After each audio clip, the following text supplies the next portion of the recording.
was your analysis of the offensive performance last week?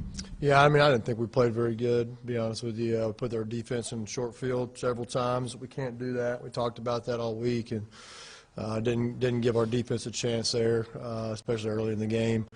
I thought in the second half, we did some good things. John Stephen did some good things moving the ball and in the zone read and things like that. So he did a good job there coming in and putting us in the end zone. Just specifically, what'd you like about John Stephen Jones? And Chad said you guys are going to reevaluate quarterback this week. Kind of how does that go in your mind? This the process this week. Yeah, I mean, but we had a package for John Stephen last week, and I thought he came in and did a nice job. We worked it last week a little bit, and I thought he came in and did a nice job of that. And again, we'll continue to grow that and continue to get him reps as well. Joe, you guys had some drops and missed throws and stuff, but have you been a part of a game where there was only one catch by a wide receiver before? Were you surprised to see that statistic at the end of the game? No, yeah, I was very surprised. Obviously, we had some batted balls. Tried to get trailing the ball over the middle. Ball got batted down. We had a couple others that, I thought we could have done a better job, but I've never been a part of that. It's just something we talked about yesterday. We had Mike Woods open, on a seam ball for a touchdown. We missed him.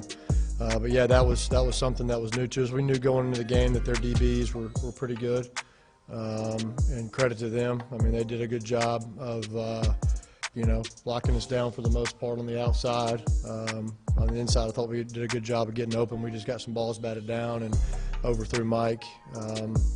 But yeah, I've never been a part of a game like that. We knew going in we were going to have to, work our running back a little bit more in the pass game. That was kind of the plan, working their linebackers and pass coverage. We felt like we had a good little mismatch there, which worked a couple times for us, and we were able to hit some, good third downs. 2 third downs we had were hitting the running back. So it's kind of the plan going in, but yeah, I've never been a part of a game like that. Those batted balls have kind of been an issue throughout the year, whether it been Nick or been a quarterback. Do you know what the cause of that is? Yeah, I think, good D linemen getting their hands up. We got to do a better job of sometimes cutting them down. Coach Fry has talked to me, and we talk to our quarterbacks all the time. Welcome in, welcome in, welcome in. It's our Tuesday edition of On the Hill with Pat Jenkins Sports Talk Radio, coming to you each and every day here on KDSJ 479 from 1 to 2 p.m. And we got a big show planned here for you guys today, as we're going to be joined here momentarily. There's a big cocktail party that takes place each and every year in the SEC, and we're going to catch up with one side of that cocktail party, UGA Sports, Jake Roos. We're going to talk Georgia football and what they're going to be trying to accomplish this weekend in Jacksonville in the world's largest cocktail party. And then let's talk a little recruiting, as we always like to get into it. There's a big recruit, Arkansas and Coach Musselman are really trying to lure to Fayetteville, so we thought we'd make our way out and talk to him. Kyrie Walker, 2020 combo guard, he'll be joining us at 1:30 to give us his take and just where the Razorbacks sit. There's been a lot of speculation on this young man, so we thought we'd give him a platform and let him explain where his recruiting is at this moment. Got a lot of options, so we'll find out all those. And then we're going to wrap that up and continue to talk even more must-bust in this Razorback Roundup, as we're going to make our way to Little Rock to talk to Hallbill.net's Kevin McPherson.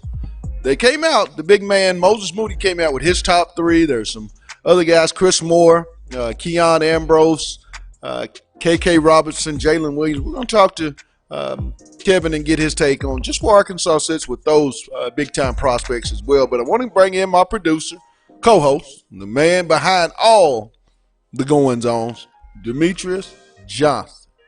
What's going on, Demi guy? Not much, chilling, trying to enjoy the day. Big show today. You heard momentarily audio from quarterbacks coach Joe Craddock. I see that there's a question on from Terry Roy about, if you're going to give a quarterback a package, it has to be more than the package. I really agree with Mr. Terry Roy. I think, you'll see KJ. I think you'll see John Stephen Jones because, my personal vantage point, I think those two young men give Arkansas what Chad Morris has been saying he needs offensively, the spark. To get this thing going, I really think, and I don't know if you might agree with me, but I told you coming in, I think the state of Arkansas needs KJ Jefferson to play this weekend, Demetrius. I think this is a guy that could really uplift. And you hate to put a lot of pressure on such a young individual. But like I said, I'm one of those guys. A couple of weeks ago, I sat here and I said if you recruit them to make grown men decisions, they should be treated as such. So, I think KJ is going to be that type of quarterback. His demeanor, I've watched him several times throughout the game on the sideline. He just is always calm and steady. Each and every time there's a sideline timeout by the offense, he's right there in the meetings. Do you think this is a guy that can handle all the pressure once he's thrust into action in the SEC, Demetrius? Yeah, I think he can. I think KJ is one of those guys that he raises his game for opportunities like this when the odds are against him and guys, don't know what he can do. And he looks for the opportunity to show that he's supposed to be the man for this job. I think he's been waiting all season for an opportunity to really step foot on the field. And I think once you see him step foot on the field, there's not going to be any doubt about it that he's supposed to be the quarterback for the University of Arkansas. You hear a lot of things in social media. It can be cruel at times. And I guess when you're in a program that's not had the success that maybe the fans expect to a degree, you hear John Stephen came in and all you heard was, Daddy, now he's only playing because he's Jerry Jones' grandson. And then you have Chad Moore's son coming in next year. KJ's kind of in a hard spot, don't you think, to where if he doesn't play, there's going to be a lot of things surrounding him, which in the same retrospect, it puts Chad Morris and that offensive staff in a very peculiar situation. Yeah, I mentioned that a couple of days ago on the show. Chad's going to stick his foot in his mouth if he comes in and his son, gets recruited to come to Arkansas in some way, somehow finds a way to get on the field, whether it's, mid-season snaps or whatever the case may be. I think Chad, in his opinion, as far as guys being ready, I think that may go out the door. Now, I'm not saying he's going to show favoritism with his son, but I think the ability to not have a definite quarterback and still see what each quarterback gives him, you're not going to know that until you put him in the game. And I think next year Chad is in a must-win situation where he doesn't have time to have 3 games where he can flop between 3 different quarterbacks. He's going to have to pick a guy, and he's going to have to run with it for the next year. Well, I know who's a guy that Kirby Smart's running with, and that's Jake Fromm. So we're going to take a quick break. We caught up with defensive coordinator, linebackers coach John Chavis. We'll get his take on this upcoming Mississippi State game, and kind of he'll recap just the things that happened in the Alabama game. And then when we come back, it's time to get on our caravan to talk one of the big world's largest cocktail parties. We'll head to Georgia and talk to UGA Sports. Jake Bruce, all that's up next. It's On the Hill with Pat Jenkins on KDSJ 479. Let's get it. Got a little bit better idea maybe of where you are and where you're not, and the one thing I will say, and I've said this in here almost every week that I've come in here, our kids competed, and they competed hard, and we didn't have enough, and that's the bottom line. They were better than us, and I don't like saying that, but it's the absolute truth, but our kids competed. With that, I'll start taking questions. Fouché had 13 tackles. How do you think he played? Played great. Did a tremendous job. Really proud of him. Means a lot to him, as it does all of our young men. But by far, he played his best game. Coach, in what ways has the defense gotten better that maybe we can't see on the scoreboard? Well, I think, obviously we saw some points on the scoreboard, but we were competitive. We were competitive in the run game. We had a 13-play drive, which I don't like, early in the game, held them to a field goal. We didn't see as many big plays for touchdowns, so we've eliminated some of the big plays.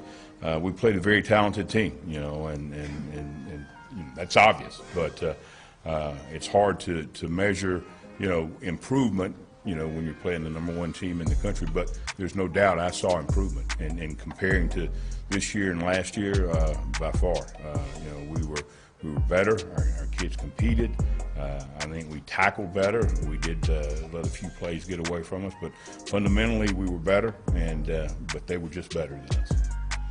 What does State present, particularly in the run game? Well, they've got a running back that's really good. Obviously, very, very talented football team. Really, really big physical offensive line, but we've seen that every week. They got a freshman quarterback that's starting to play good football for. They'll be a big challenge for us, but a big opportunity. Welcome back to our Tuesday edition of On the Hill with Pat Jenkins Sports Talk Radio. And real quick, want to give a shout out to all our sponsors: Lindsay and Associates, Locomotion, Corey Beck's Custom Painting, and KDK's Chicken for all that they do here to make this broadcast, each and every day possible. But we want to take a trip down as the world's largest cocktail party takes place each and every year in the SEC, and it's something that if you are not familiar with the SEC, you're missing out. But we want to take our trip down to Between the Hedges and catch up with UGA Sports, Jake Roos. Jake, welcome to OTH, my man. Thank you for having me, as always, buddy. Big game this Saturday. A lot's going to be riding on this Big East rivalry, Florida versus Georgia. First, I want you to, Jake, explain to the viewers and listeners just what the world's largest cocktail party means to SEC football, and then going forward, what it's going to mean in particular this particular year. Yeah, this year in particular, it's a huge year for Georgia and Florida. So much riding on this game for both teams. Both have obviously high expectations about what they could do in the long term, but winning a game like this can make all the difference, and certainly that's the case with this year. But even moving beyond this year, it's just such a big rivalry. Georgia-Florida goes way back, and obviously Jacksonville, one of the great neutral site games in all of college football. So everybody looking forward to this one for sure. I know Kirby Smart and Dan Mullen definitely have had this one circled for a while. They've been working on it on each side, and I'm looking forward to it myself. When you get into this game, Jake, what are some of the storylines that you're going to be really paying attention to as this game gets closer and closer to Saturday? I think that you definitely want to see how will Georgia kind of be able to answer what's been a stifling run defense from the Florida Gators. Obviously, Grenard and Zuniga, two of the best in the nation, at stopping the run. Georgia, that's their hallmark. Will they be able to do that? Also, how does Kyle Trask perform against this Georgia secondary? He's been an incredible player, made some great strides throughout the season, and has really cemented himself as a fixture there in Gainesville. But how will he fare against the likes of what Georgia's put together with some of their higher rated guys? I think that those are two of the most compelling storylines. And then additionally, how will Georgia answer the bell? Like I said, at that rushing attack, I think that being able to use those big guys to push and gain yardage, wear down that defense, is something that Kirby Smart and company have really emphasized. And I want to elaborate more on that. What do you think has been the problem this year with getting that running game, that vaunted running game with the DeAndre Smith and then Herring in that big offensive line? What has been the extenuating factors that, where it hadn't got going to the degree that leading into the year most fans around the SEC and in the Georgia nation really expected? Well, they've had some injuries. I think that's been kind of key. They've had to rotate in some guys, obviously, at different points. Cade Mays, obviously. Isaiah Wilson was nicked up for a little while. Justin Schaefer still is. Ben Cleveland's been nicked up at various points. Solomon Kinley as well. So they haven't had the continuity that they had last year when they were able to have so much success. But, I think that having the week off going into this game, it was probably a big benefit to them from the injury standpoint. Jake, when you look at this, I know the week off, it's a chance really to get some of your more important guys back healthy, and also to maybe work on some things that maybe they weren't able to apply on the schematically defensive-wise or offensive-wise. Are you expecting to see some new things, new wrinkles that maybe they hadn't had in the playbook when we look at this ball game on Saturday? Yeah, I definitely think that's possible. I think that they wanted to get some different things going, but, having the opportunity to take the week off and install some of those things is going to be key. So I know people will be looking for Georgia to come out, vary up the attack a little bit, and maybe not go so run up the middle heavy as they have been. But you can bet that there will still be some of that because, as I said, they want to run it at this team. They want to wear down that big defensive line, and Georgia wants to put everybody on notice that they can still run the ball with the best of them. Talking with Jake Roos of UGAsports.com. For those of you that have just tuned in here on our live stream, on our Facebook Live and our YouTube Live page here on KDSJ 479. I want you to give me, in your honest opinion, Jake, what's the biggest matchup in this ball game to, kind of swing the, pendulum either way for Florida or Georgia, in your opinion? What's the most important matchup of Saturday's ball game? If I'm looking at it, I think it's got to be Georgia's outside linebackers versus Florida's offensive line. Not exactly the most heralded group in the nation at that offensive line spot, but I think that they have done a good job of keeping Kyle Trask upright, and Georgia's got to be able to disrupt that. They've got to be able to get in, create some pressure on him, and I think take away some of his time to throw to what is, I believe, one of the best receiving corps in the nation, not only in the conference. So, Georgia's outside linebackers core being able to get pressure back there on Trask is something that has to be key for the Bulldogs this week. In your opinion, the SEC special teams also play a big part in these types of ball games. Who, in your opinion, will have that advantage on Saturday if it comes down to the special teams? I think Georgia's got a strong advantage there just because of Rodrigo Blankenship, and then also the bounce back we've kind of seen out of Jake Camarda. He struggled a little bit as the season began, but looks like he's kind of got his feet back under him at the punter position. It'll be interesting as well to see if Georgia goes to returning a little bit more, because they haven't done much of that this season. Been pretty conservative on the punt returns. I look for them to maybe switch that up a little bit in Jacksonville. Talking with Jake Roos of UGAsports.com here on the Pat Jenkins Sports Talk Radio. How's the Bulldogs health-wise? Anyone banged up? Anyone that's good that's coming off the injured list that will be made available for Saturday? How's things on that end? It was a really good boost for Georgia on the injury front, especially when it comes to Lawrence Cager. It was looking like that could be a multi-week injury, maybe even keep him out until later this month or later in November. But looks like he will be back for this week. He's already been practicing, seems to be tweeting out some things. Look like he's going to be healthy as well. Tyson Campbell will be another one to watch for the Bulldogs. He's been out multiple weeks with turf toe.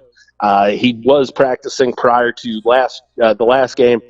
We expect to see him out there again practicing this week, and we look for him to be out on the field this week. But overall, it's a good situation for Georgia when it comes to the injury front. Justin Schaefer, probably the only guy, but as a reserve lineman, probably wouldn't be too big of a concern. Well, Jake, we got about a minute and a half left in the segment, probably about 2 minutes. I want you to give me your offensive player, defensive player, and the final score in Saturday's world's largest cocktail party in Jacksonville versus Florida and the Georgia Bulldogs.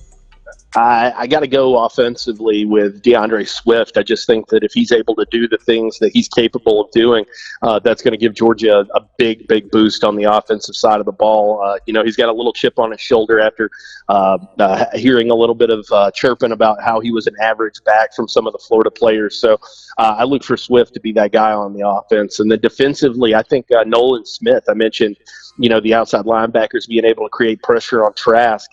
Smith is a guy who has been chomping at the bit, has been in the right position several times, but just a hair late. I think that he can have a big game on Saturday, and I think that could go a long way to Georgia's chances. As far as the winner goes, it's going to come down to execution in this matchup, and I think Georgia's got a little bit of advantage having some experienced players such as Jake Fromm and that special teams, as you mentioned. So I think they've got a slight edge, but definitely Florida not a team to be overlooked, and definitely is going to give Georgia a great game. Well, Jake, as always, love having you on, man. I'm pretty sure we'll talk more. As you know, each and every game in the SEC, they live by their motto. It just means more. But as far as today, my man, thanks for taking time out here on OTH. Thank you, Pat. I appreciate it. All right, bud. That was UGA Sports. Jake Roos giving us the part, his side of the Florida, Georgia, world's largest cocktail party. I want to bring in my co-host real quick to make sure. When you hear the side of Georgia, I mean, it is quite known the offense hadn't been up to the standard that, a lot of the Georgia nation wants it to be with that big offensive line. Some consider top in the country. Are you surprised that they've had so many issues with getting this thing rolling? Because, they came in, and we were up there at SEC Media Days. there was a lot of buzz about the Georgia Bulldogs. Nah, I wasn't surprised, and the reason why I say that is that the East is so topsy turvy. You never know what you're gonna get out of the East in the SEC. So with Georgia, they've always kind of had trouble staying consistent. They may have a good year where they go undefeated, but they seem to always kind of lose that key marquee game that can kind of put them in a different echelon. So I kind of look out for them to lose that one of those sleeper games throughout the year now. Well, staying consistent is something I know Eric Musselman has been preaching to his ball club, and we caught up with Coach Musselman following their last exhibition game versus Southwest Oklahoma. And next up is, after you hear Coach Muss, we're getting on the Muss bus, and we're going to do a little Razorback roundup as we're going to have joining us, combo guard 2020 sensation Kyrie Walker. You want to hear what he has to say? And we're going to let you talk with him. It's all coming up. It's On the Hill with Pat Jenkins on KDSJ 479. Back in a bit. Coach, you start off with a brief opening statement? Yeah, I thought two fairly good exhibition games. Now we got 9 days of practice, or 9 practices, I should say, to get ready for the home opener. And, I think both exhibition games will give us time behind closed doors now to continue to clean up some of the areas that we need to clean up. But, we won tonight's game without shooting the 3 ball very well. I thought Mason had a really big bounce back game tonight. I thought Adrio played near flawless basketball, and same things that we'll probably be talking about a lot. We got to continue to take care of the basketball. I think that's the biggest thing from a rebounding standpoint tonight. I thought even though the opponent was not a tall team, I thought we did a really, really good job defensive rebounding, holding them to just 4 offensive rebounds. So I thought our defensive rebounding was really good tonight. But again, we just want to continue to work on getting a good shot. I thought execution-wise, we had some really good moments in the half court, and I thought we had some really good spurts where we played 5 or 6 really good minutes, then struggled to score at stretches, but defensively, not bad. Welcome back. It's our Tuesday edition of On the Hill with Pat Jenkins Sports Talk Radio. And real quick, before we get to our featured guests, we want to give a shout out to our sponsors, Lindsay & Associates, with an office location in Fayetteville and office location also too in Rogers.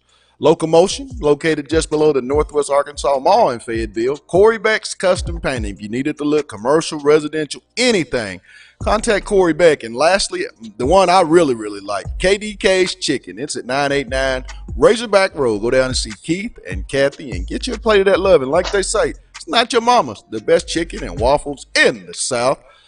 Well, we're going to get on to our featured guest as Coach Eric Musselman. They started this Razorback roundup when Coach Musselman got to the University of Arkansas. And one of his main Razorback roundup prospects that he'd like to bring to Fayetteville is the one we have on the phone, Kyrie Walker. Kyrie, welcome to OTH. What's going on?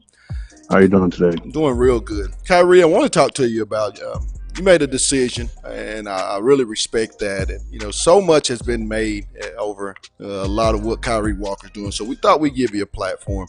You left Hillcrest. Could you tell the listeners, what went into you making that decision for the best decision for you? I feel like it was the best decision for me. Just I'll have an opportunity, get ready for another chapter in my life. It was a family decision. Me and talking with my parents, I felt like, I put another year of high school basketball and I try to get ready for it. Get closer to my dream and my goal. I know you have a lot of options. Where is the recruiting process at right now with you? What schools are you looking at, Kyrie? And, what are some of the other options that you and your family have on the table at this moment? I have a lot of offers on a lot of schools that still contacting me: Memphis, Kansas, Oregon, of course Arkansas, Western Kentucky, GCU. There's still a lot of schools that I know that still contact and still talk to me. So just have an opportunity, just maybe just break down some schools in the next couple of days and just get to it. I know I was coming out with the top 4 real soon. So yeah, that's pretty much it. Talking with Kyrie Walker, big time 2020 combo guard, or I should say just basketball player, hopeful for Coach Eric Musselman. You're real. That's real important to you, Kyrie. That that you're titled a basketball player. What is it about that you get you so excited and you want people to realize that you are more than just a 2 guard or a 1 guard? Because I feel like they're trying to play me as like I just could play one position. I play many positions. That's a basketball player. You got a guy that can play many positions. A guard 1 through 4 could play the 1 through 4 any given moment. That's a basketball player. And in my eyes, growing up, I used to be like, oh yeah, I play the 3, hoop in the 3rd, but now I'm a basketball player. I know. At a certain point of the time, you got to feel comfortable applying at any position and be effective at any point of the game. Talking with Coach Musselman, his big thing is positionless basketball players. You've been recruited by Muss for quite some time when he was the head basketball coach at Nevada prior to coming to Arkansas. Talk about that relationship. And I know you had planned a few weeks ago to make a trip to Arkansas. We spoke a few days ago. Could you kind of give the listeners and viewers a little bit more insight as to where Arkansas and this maybe possible visit is at this particular time? Many people didn't like the decision of me not coming to Arkansas. Actually, something family stuff that came up during that time. So it was just I just really was worried about my family at this time. A lot of people was a lot of feedback was given on social media why I didn't go or what was the issue of me not going. I felt like I felt like people was angry. I respect it, but at the same time, I had nothing against Arkansas. I just had I had worry about my schoolwork and I had worry about my family. So it was just pretty much it. Now, when you talk to Coach Musselman, how are those conversations going to this point, Kyrie? It's going good, man. Me and him just talk. We just have a regular conversation. Like it's a normal conversation throughout the day. We just talk. So that's pretty much it. Now, and there's a couple of recruits that you're really familiar with that Coach Muss and staff are also hoping that will be a part of this 20 class of the Muss bus. And with that being 2020 shooting guard Moses Moody and also Chris Moore, 2 in-state guys that are heavily recruited by Arkansas. Talk about your relationship with them, and how enticing is that to know if you did possibly come to the University of Arkansas and those 2 came, you'd be with guys that you're really, really familiar with. Just know I have an opportunity to play with guys that since I've been in 4th, 5th grade, and having a great relationship with those guys. It's been good. Just have an opportunity to talk to those guys whenever I see them. That's pretty much it. Just it's more than basketball at the end of the day. It's like also like a brotherhood is always. There's always something. Who are some other schools, Kyrie, that are really, really recruiting you and showing you that you really want it to make an impact in their program to this point? Arkansas, Western Kentucky, Memphis, Kansas, Oregon. I'm hearing from other schools too, and I'm enjoying the process of it. Before it was, a lot of people say it's stressful. It is, but it's also a process, and enjoy it as much as you can. Talking with 2020 basketball player and a high Arkansas prospect, Kyrie Walker. Kyrie, what does Kyrie Walker like to do when you're not playing basketball? What are some things that you like to get out and just relax with?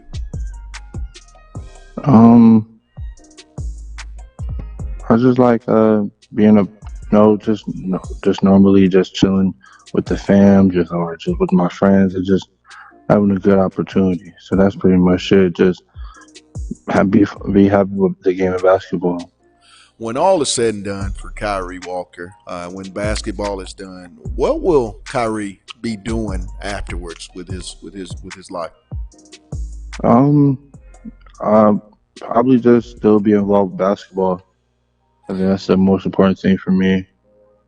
Well, Kyrie, I still love the game of basketball. It's important to me. I think being involved with the basketball in general will also will help me and just give people the other opportunity to live their dream or live what they want to do in life. So that's pretty much it.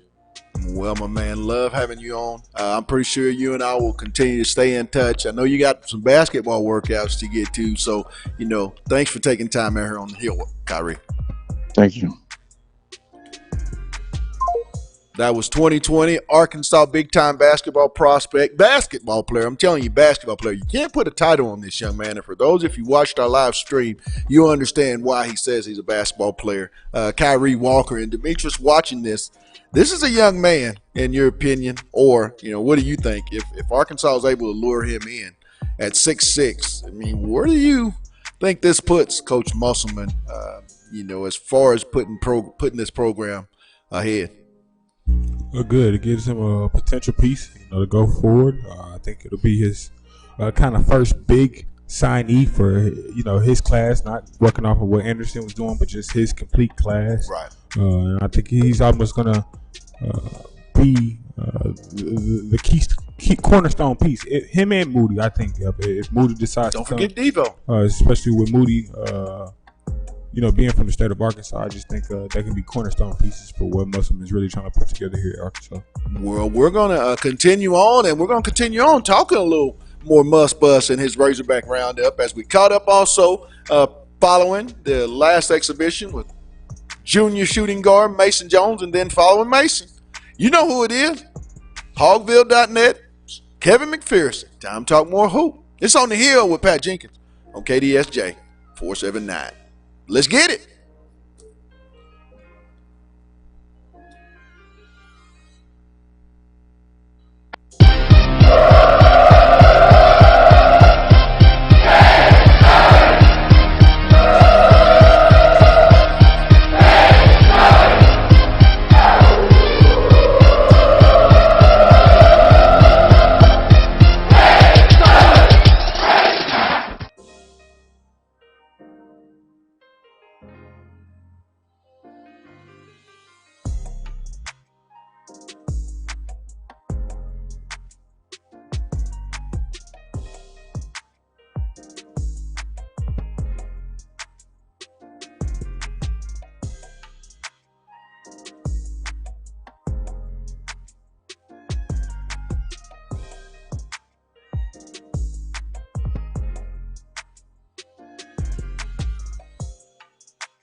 Everybody rolling?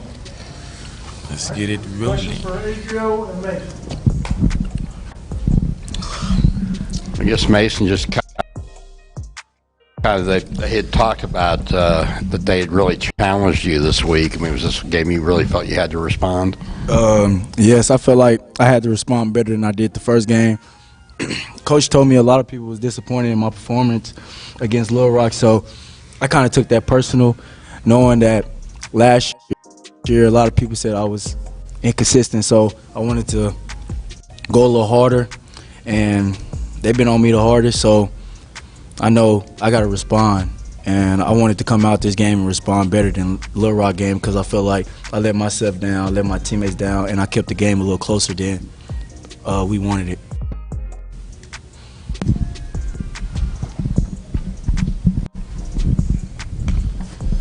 Yes, Mason, how did it feel to kind of get in a groove? You're back in the starting lineup. You had 13 in the first half. Just kind of getting back into that groove. How did that feel? It felt kind of good knowing that Coach Musselman was growing trust back into me, moving me back into the starting lineup because I know in practice I was really struggling and not knowing who I was, and just the teammates being there for me and always pushing me in practice, and the coaches always telling me that they love me and stuff like that really meant a lot for me. So knowing that I didn't take it like they was on me a lot, but taking it as like they see a lot in me, so I wanted to respond in the right way. Adriel, you're perfect in 2 exhibition games from the field, 7 of 7 tonight, 15 points. Talk about right now what's clicking and working for you. Really just finding the open spots, just letting the game come to me, not really just trying to go get it just out like how I used to. Just letting it come to me. And as of now, it's been playing out perfectly. And, I was just kind of just playing my game.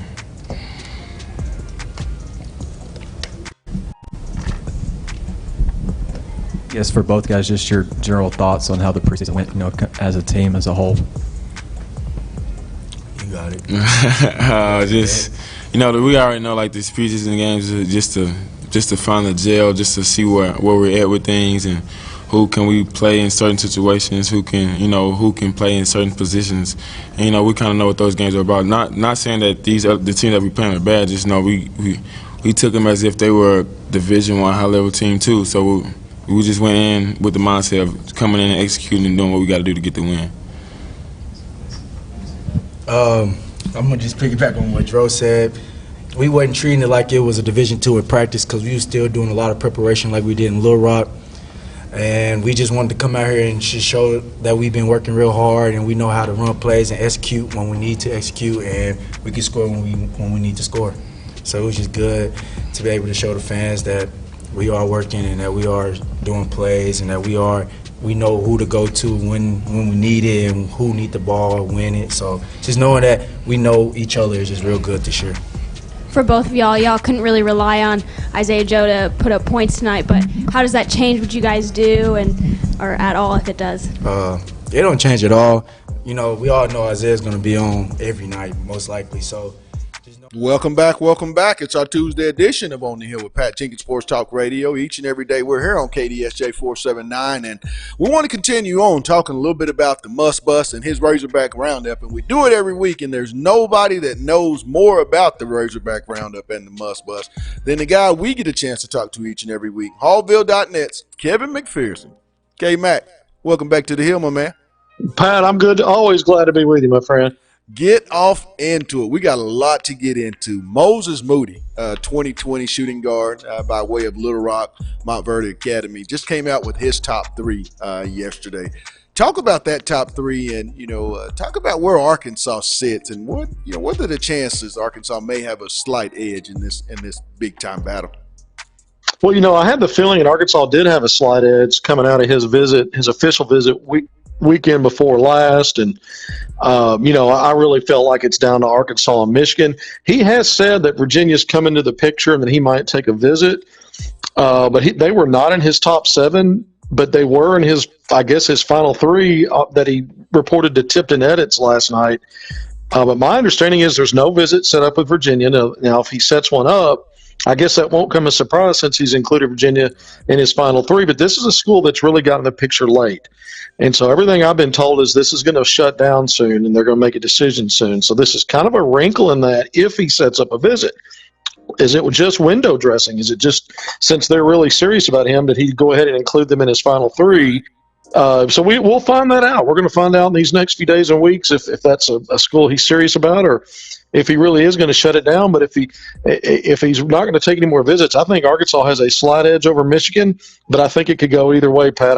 But I do think Arkansas is in the driver's seat, barring unforeseen, anything else coming up like visits. When you look at this, isn't it kind of surprising to you, Kevin, that you look at Arkansas and Michigan, 2 programs that just brought in brand new coaches? Is it the fact that they have the NBA allure, with the coach there at Michigan, Juwan Howard being a former NBA coach and player himself, and then you look at Coach Muss, and we all have talked so many weeks about the staff that he's put together with Mosier and Williams have been a player, and Coach Muss himself. Is that something that is really surprising that it's come down to these 2, or is it something that you kind of would expect it after knowing what you do about this situation?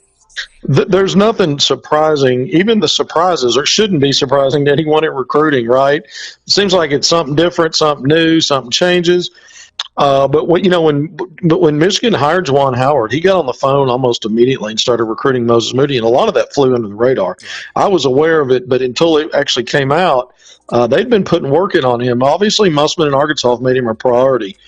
So I'm not surprised based on the time. Now, if you're looking for a program with established coaches that have been around for a while, now he had plenty of options there because he had over 30 high major offers. So it is interesting and intriguing that the two schools that seem to be at the front right now are schools that do have some newness in terms of figuring out what's it going to mean at these schools with new coaches. And it could even be why he might be taking a step back and maybe considering a visit to Virginia, coming off a national title with a coach that's been there. We'll see if that factors in. But it's a great question, that you asked about both situations at Arkansas and Michigan, because it is unique. In both cases, both have brand new coaches, but do have that NBA resume. Another young man I know in the state of Arkansas that's been highly, highly recruited by Coach Mus's staff is 6'6" power forward Chris Moore. I know he came out last week, I believe, with his top three of Auburn, Arkansas, and Memphis. Talk about where Arkansas sits and who, in your humble opinion, Kevin, do you feel may have the slight edge for that young man? Man, I really think it's Memphis because it's the hometown, basically across the river. I mean, West Memphis technically is in Arkansas, but you're talking about, we've seen this in the past, for Arkansas in terms of a guy like Keith Lee being a star on the national level years and years ago when 87 was coach going to, and playing in Memphis.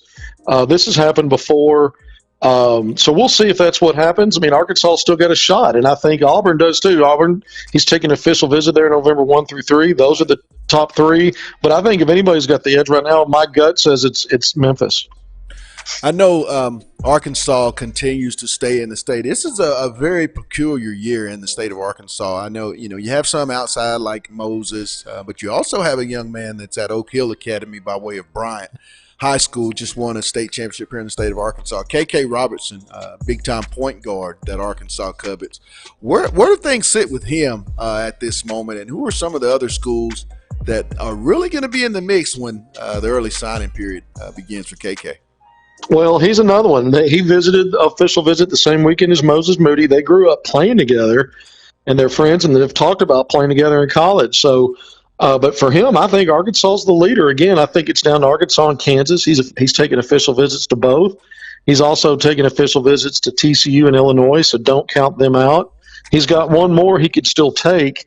There was some talk that North Carolina might be kind of having some interest, more so than just on the surface. So that's something to keep an eye on, especially with the visit hanging out there. But I think Arkansas is in great shape with KK Robinson. I think they're the clear leader for him. Things change quickly in recruiting, Pat. That's something we all know.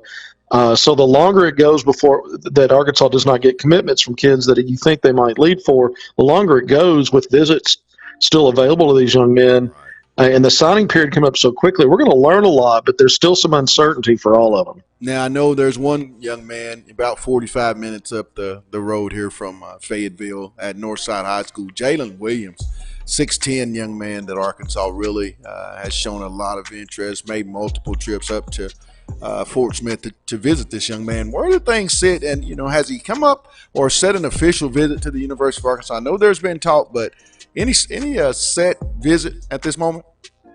Yeah, Corey Williams, assistant coach, is in Fort Smith today. He's going in today to see Jalen Williams. And by the way, Chris Crutchfield's in West Memphis to see Chris Moore today. Eric Musselman will be at Montverde Academy on Wednesday. That's tomorrow to see Moses Moody. And I'm pretty certain Arkansas is going to send a staffer out to see Kalen KK Robinson this week as well. Just waiting to report that one when I get the green light. But I will tell you this, that also Clay Moser was down in Jacksonville this morning to see Devontae Davis, who recently committed to Arkansas. All 5 of these young men, these in-staters, are top 100 players. And here's an interesting stat for you, Pat. There are, out of 247 Sports, out of their top 100 for this class, 61 of those players are committed. That means 39 are uncommitted. 20 of those 39 uncommitted players are ranked in the top 40. Oh, wow. So in other words, 5-star guys, high-level 4-star guys, you kind of expect those guys maybe to wait and play their cards. But so that leaves 19 in the numbers 41 through 100 that are uncommitted, and 4 of those kids are from Arkansas. That's over 21% of that remaining number. I think it tells you a lot of things. One thing is it is a new staff, and they're kind of trying to get to know them and stretching this out a little bit.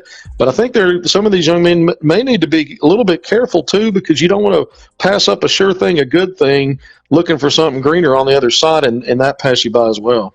Talking with Kevin McPherson of Hogville.net. Covers all Arkansas basketball recruiting for us here on OTH.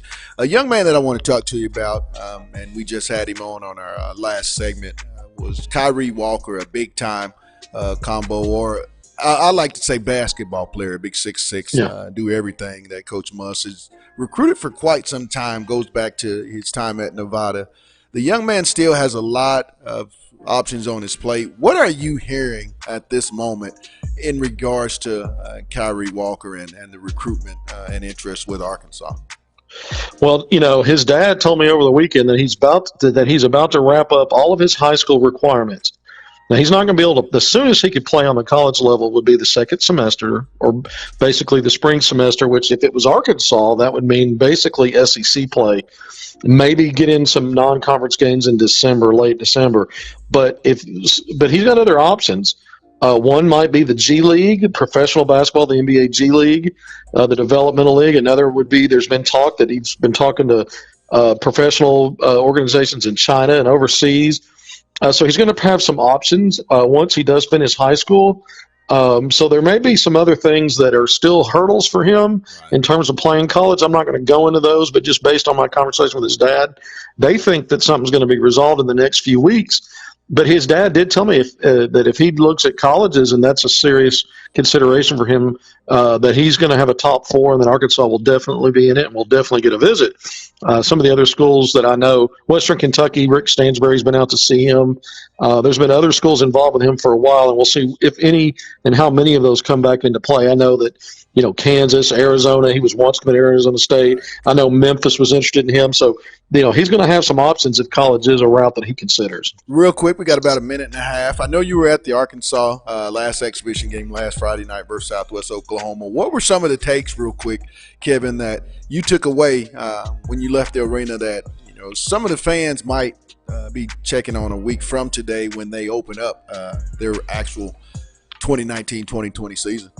Well, Arkansas is thin on the front line. They don't have a lot of size or depth there. So rebounding is always going to be something you pay attention to. But I'm really surprised. The strength of this team is a veteran backcourt, and this team has struggled with turnovers. They have struggled with turnovers so far through the exhibition season. They had 18 against that Division II team. They had 18 against Little Rock.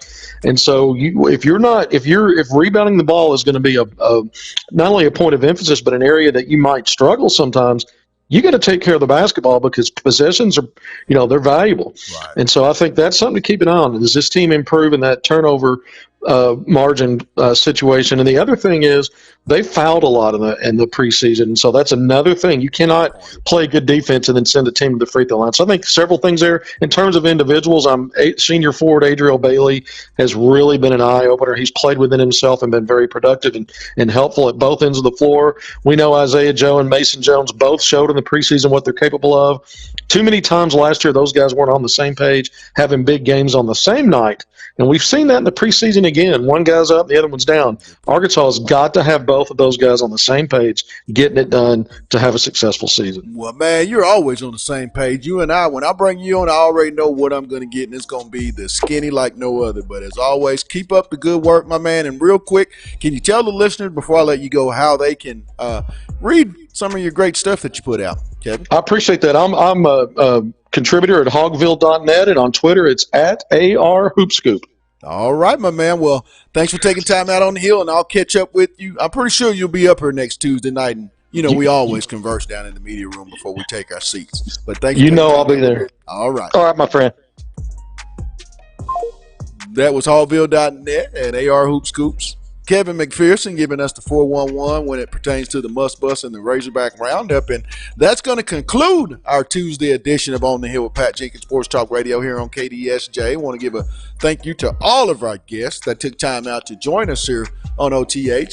Jake Roos of UGAsports.com. He gave us the version of just the way the Dogs are looking at the world's largest cocktail party versus the Florida Gators. And also, too, 2020 big-time Arkansas must-bust Razorback recruiting prospect Kyrie Walker came on and kind of shed some light on just where Arkansas sits and his entire recruiting. There's been a lot said about this big-time prospect, so he came on and shared some of the journey with us. And lastly, Hallville.net's Kevin McPherson. We talk more must-bucks. He let us know where Arkansas is with the in-state repping the ARK guys and, Kyrie as well. But I want to give a thank you to those guys, and also a thank you to our sponsors, Lindsay & Associates, with an office location in Rogers, an office location also, too, in Fayetteville. Locomotion, located just below the Northwest Arkansas Mall. Corey Beck's Custom Painting. And lastly, the one I'm real fond of, KDK's Chicken, located at 989 Razorback Road. Go down and see Keith and Kathy and get you some of that love. And like they say, it's not your mama. That's chicken and waffles in the South. From my producer, Demetrius, and myself to you all, it's been our Tuesday edition, and we'll be back with much, much more tomorrow. Until then, it's On the Hill with Pat Jenkins on KDSJ 479. You guys have a blessed one, and let's get it.